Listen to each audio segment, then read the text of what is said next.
64 a.C., o Império Romano chega na Judéia. O general Pompeu conseguiu tomar Jerusalém e aí ele anexa a província da Judéia ao Império Romano. Quando Jesus chega, quem governava era o Império Romano. Isso foi 64 antes dele.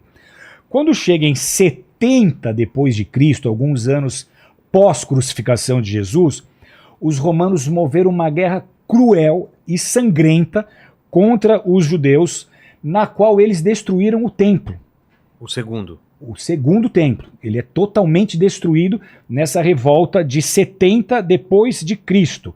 Foi uma revolta dos judeus, que eles não aceitavam o Império Romano, então a todo tempo eles estavam se rebelando. Então Jesus pisou no segundo templo. Jesus pisou no segundo templo. Tá. Então, Titus, que era um general que depois virou imperador em 70, ele invade a região, ele abafou a grande revolta, 1 milhão de judeus são mortos, 70 depois de Cristo. Então você percebe na história o povo judeu sendo perseguido, sendo massacrado, sendo dizimado. O que acontece nessa ocasião? 1 milhão são mortos.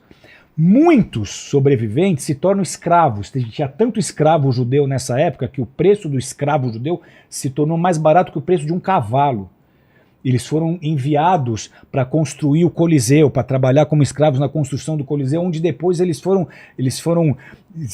se tornaram espetáculos para gladiadores, leões, e então tinha lá o Circo Máximos, que era o imperador antes do Coliseu, era o Circo Máximos. Então tinha o entretenimento do imperador e para iluminar de noite eles tocavam fogo em judeu, botavam um judeu pendurado em poste, tocavam fogo em judeu e posteriormente em cristão também.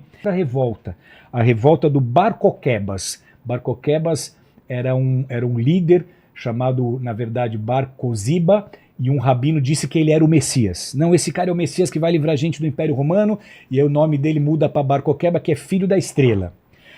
Aí houve uma revolta, ele começa a liderar essa revolta, e ela ficou tão séria que o imperador, que na época era Adriano, ele não consegue entender como que esses judeus estão conseguindo vencer tanto o meu exército ali, quanto o exército da Síria que eu enviei para lá.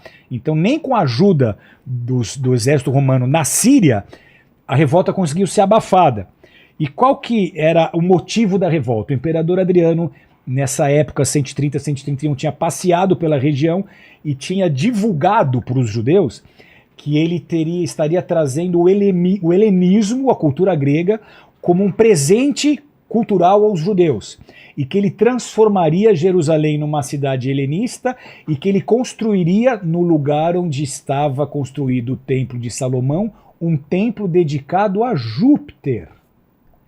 Isso acendeu a pólvora dos judeus. O quê? Monoteístas? Você vai construir um templo a Júpiter aqui em Israel? Não, você não vai. E aí começa essa guerra, e aí essa revolta, ela foi tão séria que eles chegaram a cunhar moedas dizendo com os escritos: primeiro ano da revolta, primeiro ano da libertação dos judeus, primeiro ano da redenção dos judeus. Eles tinham certeza que eles iam conseguir se livrar do Império Romano. Só que aí Adriano percebeu que a situação ficou tão grave que ele desloca o melhor general dele. Ele desloca Júlio Severo, que vai com 100 mil homens, 10 legiões mais outros grupos que formam 100 mil homens. E eles acabam destruindo aquela revolta e dizimando aquele povo. Mais de 980 vilas judias foram destruídas e quase 600 mil judeus são mortos. E aí o que começa a acontecer? 135, então, a revolta é exterminada e os judeus passam a se espalhar pelas nações da terra. É a era da diáspora.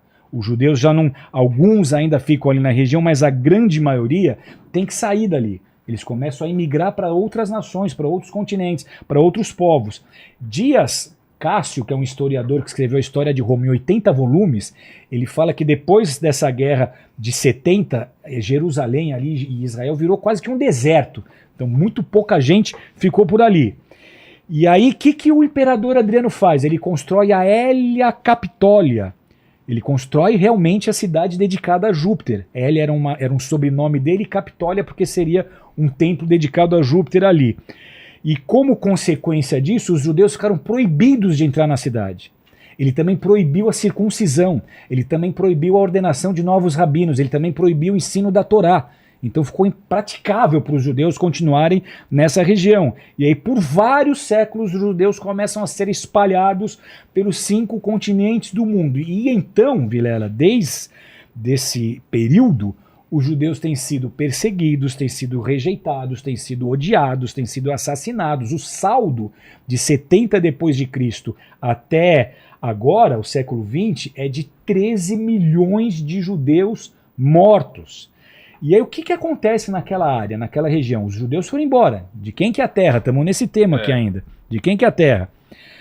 Eles estavam lá, eles são levados para lá, e aí tem vão a pro diáspora. Egito. Não, eu tô indo lá atrás, o Egito. Vamos ver se você prestou atenção, vai lá. Escravos, aí Moisés leva para a Terra Santa de novo, aí eles são dominados pela Babilônia, tem o jugo da Babilônia, aí eles se libertam e logo em seguida vem o Império Romano já? Logo em seguida vem o Império Romano. Eles se libertam, ficam por ali 64 antes de Cristo, o Império Romano. E aí aí se espalham pelo mundo. Aluno inteligente vai ganhar estrelinha. Tá vendo? Prestou atenção em tudo. Que orgulho de você, Vilela. Obrigado, obrigado.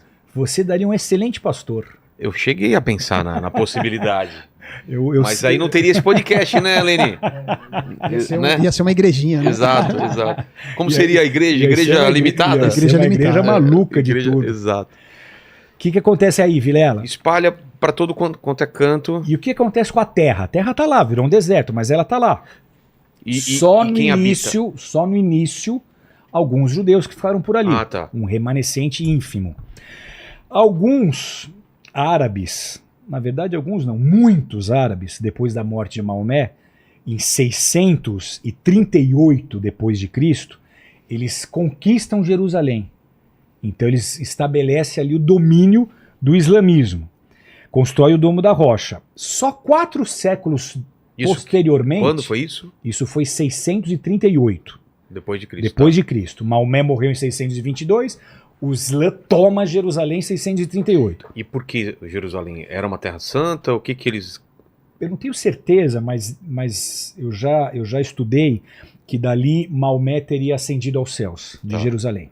Então por isso que também é um território importante para eles. Aí só 4 séculos, Meca, Medina e depois Jerusalém. O mais importante, Meca, Medina, depois Jerusalém. Então só 638 eles tomam Jerusalém, tomam Israel, tomam aquela terra toda. Só 4 séculos depois começam as cruzadas. O que eram as cruzadas?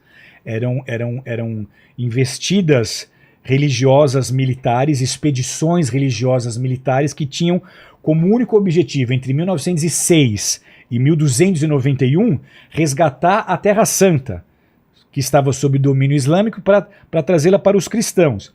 E aí Jerusalém se torna de novo um palco de guerra, ela é destruída mais uma vez, Jerusalém foi destruída umas 14 vezes, sitiada umas 20 vezes, foi a cidade mais destruída e reconstruída da face da terra. Aí os últimos a governar esse território por um longo período de tempo foram os turcos otomanos. Foi o Império Otomano. Então de 1517 a 1918, a Palestina foi território turco-otomano. E a gente tem que lembrar que o turco-otomano originalmente não é árabe. Depois, em função do islamismo, que virou uma coisa só. Então o que juntou todos esses povos foi a religião, foi o Islã. E aí, em 1921, Primeira Guerra Mundial, os britânicos vencem a guerra, vencem os turcos otomanos, a região é deles, França ficou com a parte do Líbano ali, e Inglaterra com a parte da Palestina. Aí eles separam a Palestina Oriental, Transjordânia, Jordânia, a nenhum judeu foi dado o direito de habitar ali, então toda a chance de migração de judeu para aquela região seria para aquela área do oeste, da Palestina Ocidental, onde eles estão até hoje. Interessante que a imigração de judeus para aquela terra ela começa em 1882, com alguns judeus russos insatisfeitos com o regime dos czares, eles começam a povoar com kibbutz. Então o que são os kibbutz? São comunidades pequenas onde tudo é compartilhado, que é uma ideia socialista. Total. Então os russos vinham já com esse pensamento marxista, socialista, e eles começam a criar kibbutz onde todo mundo trabalha e todo mundo ganha igual. Isso funcionou por muito tempo, ultimamente não mais, porque começa a ter aquele tipo de questionamento. Pô, mas eu trabalho muito mais que você, porque tenho que ganhar o mesmo que você, eu me formei, estudei pra caramba, virei médico, você tá aí só com um serviço braçal, e como é que a gente... Então isso trouxe algumas crises para os kibbutz que funcionavam nesse modelo. Mas a terra então está sendo dividida. E aí, com a resolução da ONU, com o voto Minerva de Oswaldo Aranha, um brasileiro, em 1948, Israel então se torna um Estado. Aí vem essa história da questão territorial. É porque a Inglaterra saiu, né? A Inglaterra saiu, e aí a ONU determina agora vocês são um Estado. E a Inglaterra tinha a ideia também dos palestinos serem um Estado. Então os palestinos estão no direito deles de ser um Estado. Ninguém é contrário a isso, porque eu conheço as duas realidades. Eu fui para Israel umas 8 vezes. Eu fiz muitos amigos judeus, tenho muitos amigos judeus e tenho muitos amigos árabes. Visitei cidades na Cisjordânia algumas vezes. Em Gaza não tem turismo, mas na Cisjordânia tem. Então você quer conhecer Belém, é na Cisjordânia. Exato. Você quer conhecer Jericó, é na Cisjordânia. Então eu vi isso, eu vi a dificuldade que os palestinos têm. O palestino ele precisa ir no médico, ele tem que sair com uma espécie de visto para ser atendido, e ele tem 4 horas para voltar. E se não voltar na próxima, você vai ter menos tempo. Então não é uma coisa simples, é difícil. Mas não é também que é uma prisão a céu aberto, porque você pega, por exemplo, a faixa de Gaza, onde está o Hamas, e de lá saem 20 mil pessoas por dia para trabalhar em Israel e depois voltar. Mas a vida não é fácil. Então eles, obviamente, têm que lutar pelos direitos, mas não com base no terror. Terrorismo nunca vai ser uma arma na busca da paz, porque para haver paz, a concepção é que para haver paz tem que haver coexistência. E se eles não aceitam o Estado de Israel, então que paz que vai haver? Nenhuma. Então